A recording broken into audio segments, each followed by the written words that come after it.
Kisah Ulama Hadrami Sayyid Utsman menjadi teman Belanda. Oleh Muhammad Iqbal, sejarawan IAIN Palangkaraya. Diterbitkan di Beritagar Online. Tanggal 24 Februari tahun 2018. Sayyid Utsman tahun 1822 sampai tahun 1914, seorang mufti Batavia yang berasal dari Arab. Ditahbiskan oleh Christian Snouck-Hurgronje tahun 1857 sampai tahun 1936 sebagai penasihat kehormatan untuk urusan Arab dari 1891 sampai kematiannya pada 1914. Sayyid Utsman merupakan diaspora kaum Hadrami. Pemerintah kolonial Belanda biasanya memandang orang-orang keturunan Arab sebagai Oriental asing.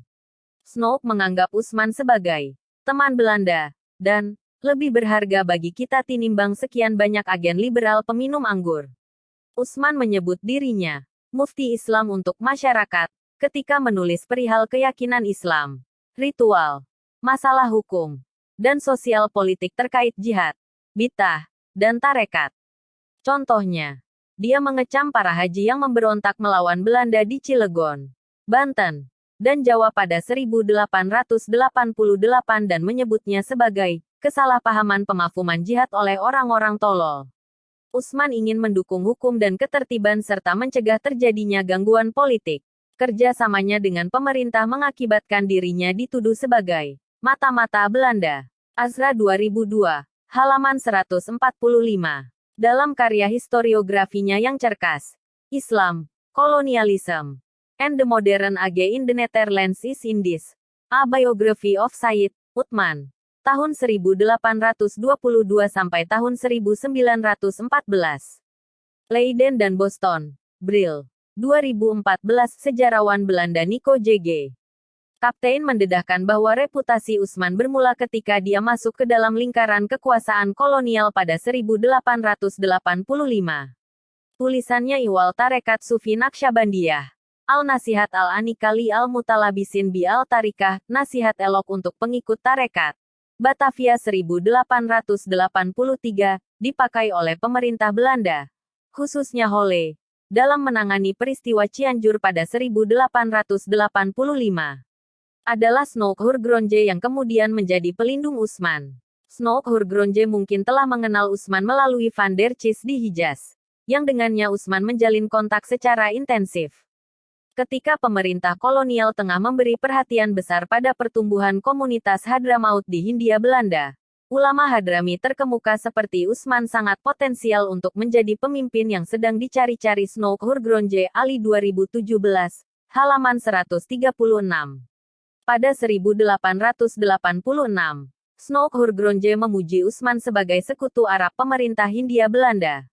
Dengan cara yang sama Utsman menyadari bahwa Snouck-Hurgronje adalah pelindung potensial untuk dirinya.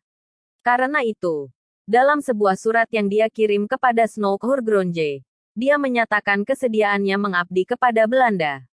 Alhasil, pada 1889 Utsman direkomendasikan untuk menduduki sebuah posisi di pemerintahan. Tidak lama setelah kedatangan Snouck-Hurgronje di Batavia. Pasca 2 tahun bekerja, pada tanggal 20 Juni tahun 1891, Utsman kemudian diangkat sebagai penasihat kehormatan untuk urusan-urusan Arab. Burhanuddin 2015. Utsman mendedikasikan hidup dan kemampuan intelektualnya kepada pemerintah Hindia Belanda, menambah pengetahuan tentang Islam yang dihimpun Belanda dari penghulu. Suminto 1985.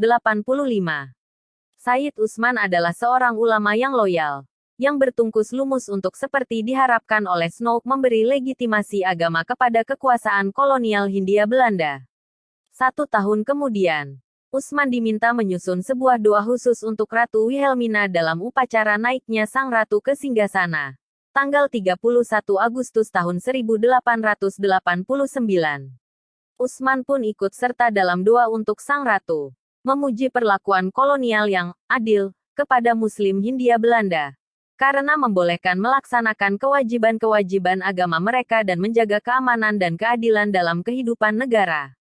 Utsman membacakan doa untuk Ratu Wilhelmina di Masjid Pekojan, kota kelahirannya. Pasca sembahyang